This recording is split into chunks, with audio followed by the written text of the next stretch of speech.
Olá pessoal, tudo bem com vocês? Começando mais um vídeo aqui no canal e como vocês podem ver, hoje temos um vlog de leitura. Aqui no canal é os vídeos que mais saem, então se você gosta desse tipo de conteúdo de literatura, lendo livros, comentando, mostrando edições bem bonitas como essa, já se inscreva no canal para não perder os próximos vídeos. Bom, esse vídeo vai ser um pouquinho diferente dos demais, porque é um vlog de leitura em que eu já li o livro. Eu acabei ele faz pouquíssimo tempo, como vocês podem ver já está tudo marcado, então eu já vou gravar todos os takes em sequência para formar esse vídeo para vocês. Eu vou trocar de ambiente para ficar um vídeo mais dinâmico e não tão cansativo para vocês, mas ainda assim vou comentar todas as partes que eu já li e vou mostrar um pouco da edição antes disso.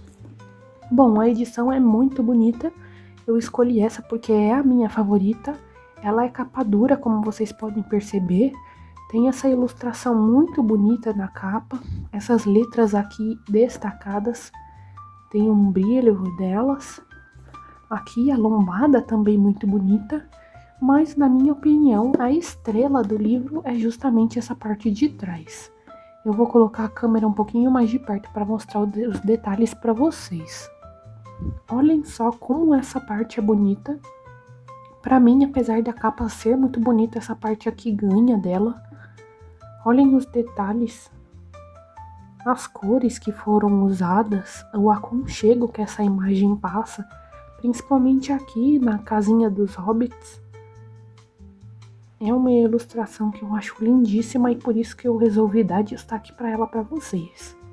Continuando aqui nesse foco, eu também vou mostrar para vocês as minhas marcações. Eu gostei muito do resultado delas. Inicialmente não seriam as cores que eu ia escolher, mas ainda assim eu gostei muito do resultado para combinar com a capa. Aqui dentro veio essa ilustração, que eu também mostro para vocês em breve. E aqui é um mapa, também muito bem feito, com muitos detalhes. Mostra aqui as montanhas, Valfenda, aqui também a floresta, vários lugares onde o livro se passa, inclusive onde fica o dragão Smaug. Então, é uma parte que eu também gosto muito de olhar, porque é muito bonita. Dentro do livro também é um trabalho muito bem feito. Tem essas ilustrações assim nessa parte e na final também. Que tem o Bilbo tocando numa parte ali que eu vou mostrar pra vocês. Aqui dentro da toca abrindo a portinha. Aqui atrás também tem um pedaço de mapa que é diferente daquele primeiro. Passando aqui as páginas tem o Bilbo, como eu disse pra vocês. Aqui o meu color code, então eu usei rosa para informações, verde para aleatório e esses dois tons de azul aqui para acontecimentos. Aqui tem um pouquinho de como se fosse uma sinopse do livro. E aqui vem o sumário. O livro é mais curto do que eu esperava. Como eu li primeiro O Senhor dos Anéis, eu esperava que esse daqui fosse seguir mais ou menos a mesma quantidade de páginas, passando das 400, mas não foi bem assim. E agora eu vou mostrar para vocês essa ilustração aqui, que eu também falei que eu ia mostrar. É uma ilustração muito bonita.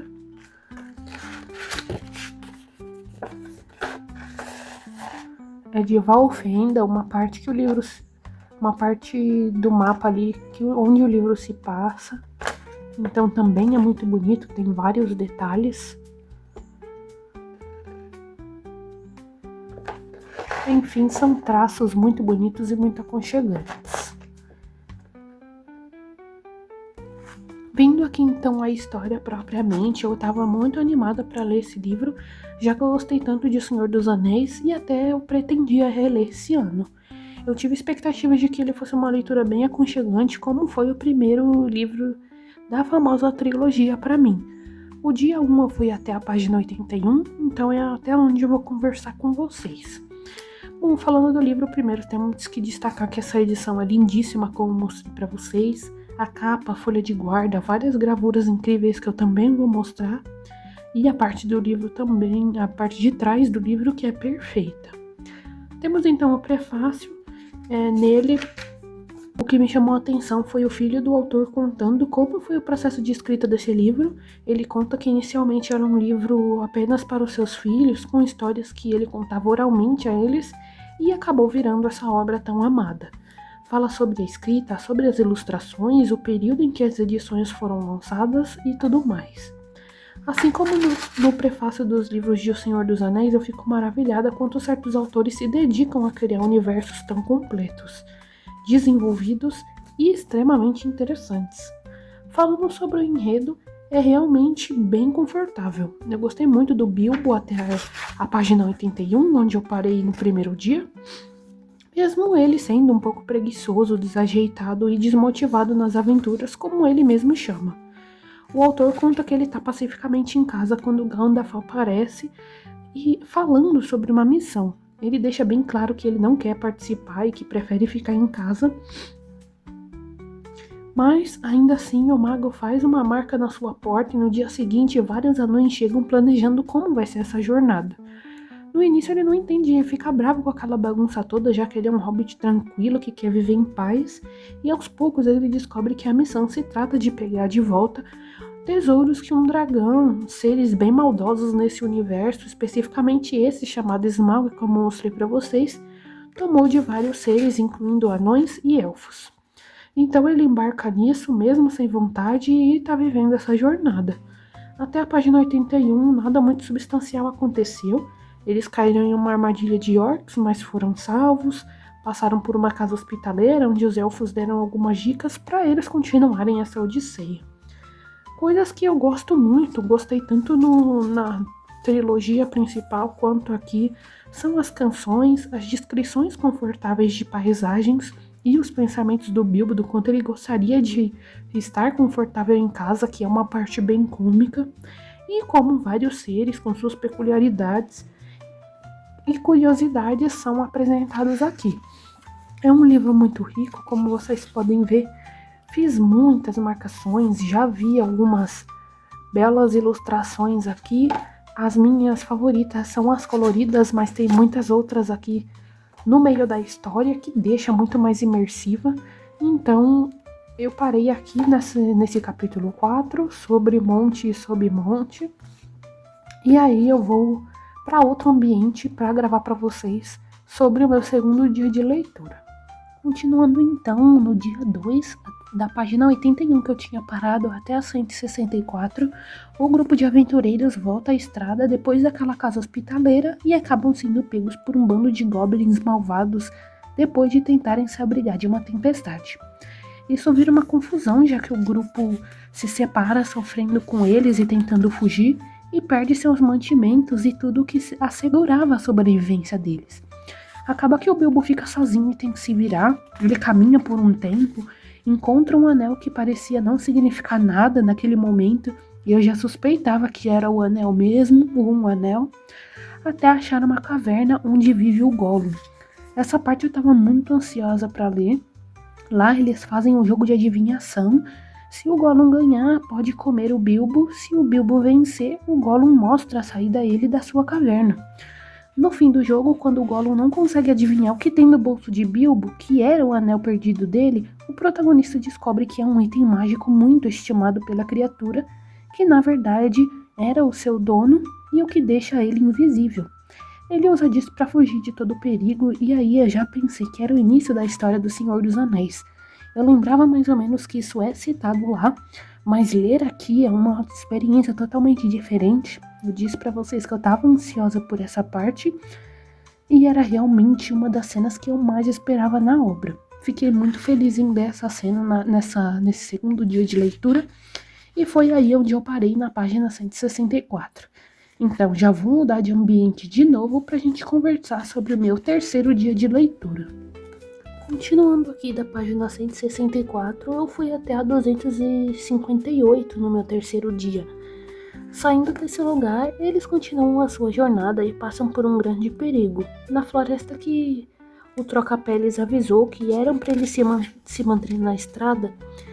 com fome, eles encontram uma luz e vem um banquete. Isso tira eles do caminho que eles deveriam fazer e eles descobrem que são os elfos, mas eles sempre somem quando alguém chega perto. Assim, eles se embrenham ainda mais na floresta e são pegos por aranhas gigantes que os envenenam e colocam os anões dentro de casulos de teias. O Bilbo, super inteligente com seu anel e com um plano bem estabelecido, atrai essas aranhas para longe e salva todo mundo depois de várias lutas.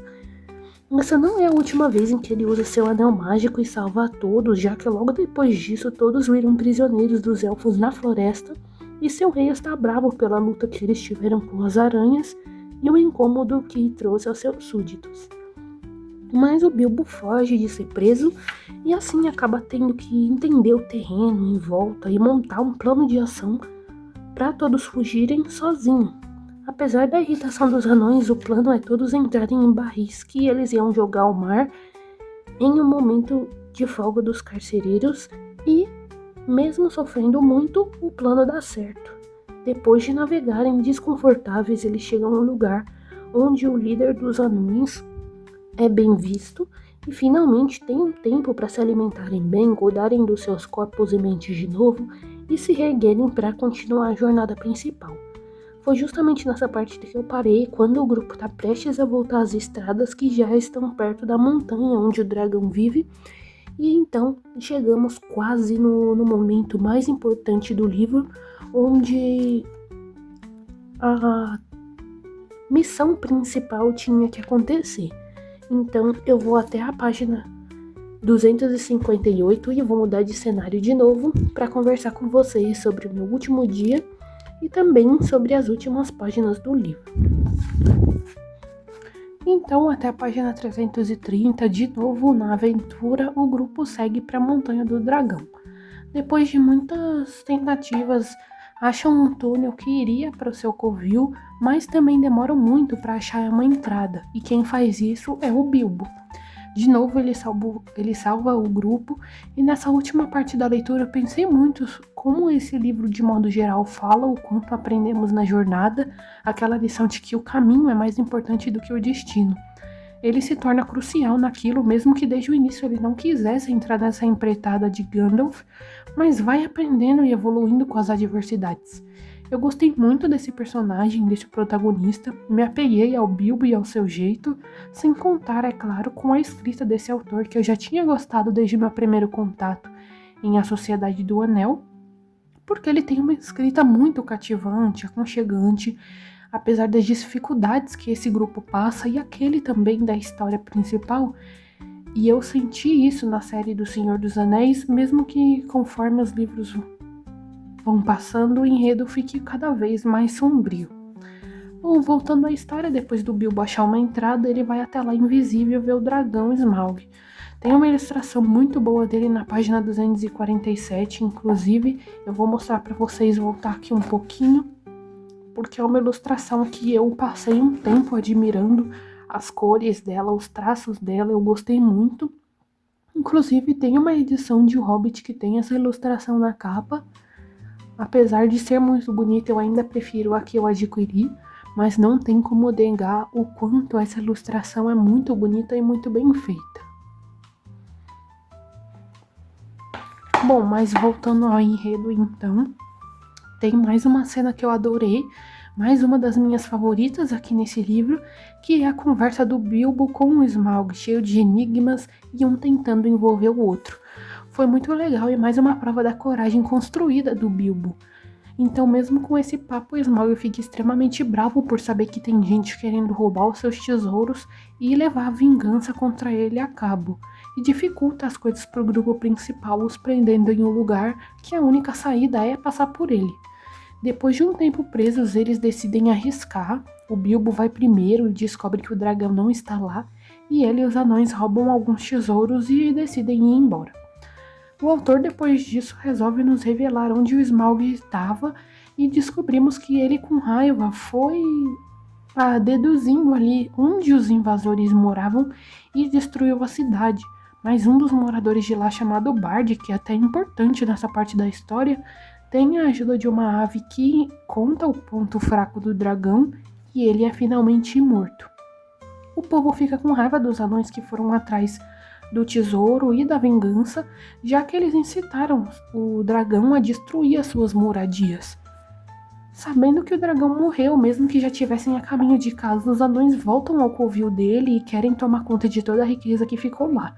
Tem uma história antiga de que esse lugar em que ele tomou e que ele estava vivendo era do povo de um dos anões, então eles ficam ainda mais certos de que aquela é a melhor decisão, de tomar aquele lugar e ficar com todo o tesouro que tá lá.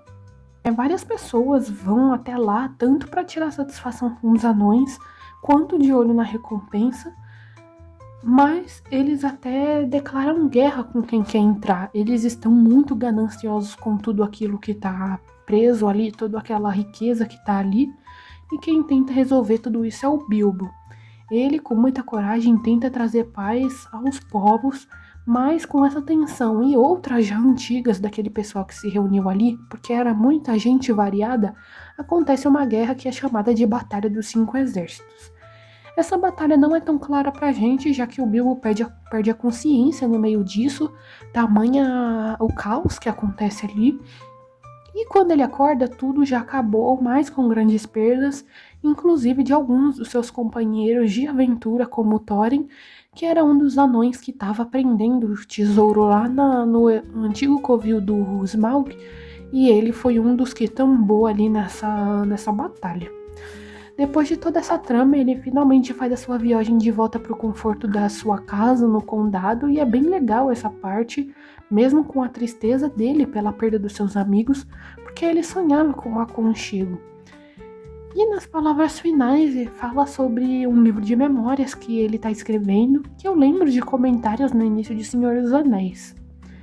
Então, depois de todas essas viagens, essas odisseias, esses problemas que eles passaram, canções que eles cantaram, a amizade que eles fizeram, e principalmente toda essa evolução do Bilbo, que é muito clara aqui, o quanto ele muda do início para o final do livro, quantas virtudes ele aprende a ter, desenvolver sozinho, é que a história termina. Essa foi a minha leitura então, que me rendeu muitas boas memórias, já que eu adorei a escrita, o protagonista, a aventura, as lições e tudo mais. Com certeza virou um favoritado meu. Caso vocês queiram ver mais sobre ele, mais sobre o que eu achei, além desse vlog de leitura, vai sair também resenha no Scoob e no Instagram. Então não se esqueçam de ver por lá, porque também vocês vão poder ver que eu favoritei esse livro. E eu fiquei muito feliz em compartilhar tudo isso aqui no canal com vocês. Mais um vlog de leitura de um livro que eu adorei e que eu tive essa ideia de compartilhar por aqui. E também já digo a vocês que uma das metas desse ano, como eu disse para vocês, eu tenho 26 livros para 2026, e dentro dessa minha meta tem a categoria de releituras. Então eu tô querendo reler O Senhor dos Anéis, a série toda, principalmente por isso que eu li o Hobbit agora, para poder iniciar essa releitura. Então já se inscrevam no canal para não perder os vídeos. Eu não pretendo gravar vlog de leitura especificamente, porque já tem aqui no canal, mas com certeza eu vou colocar algum take falando sobre eles em algum vídeo por aqui, e aí vocês vão poder ver tudo assim que sair, então ativem o sininho. Também já falo para vocês curtirem o canal, comentarem suas opiniões sobre o livro, sobre o vídeo. Vou gostar muito de saber o que vocês acham de O Hobbit, o que vocês acham desse universo que o Tolkien criou.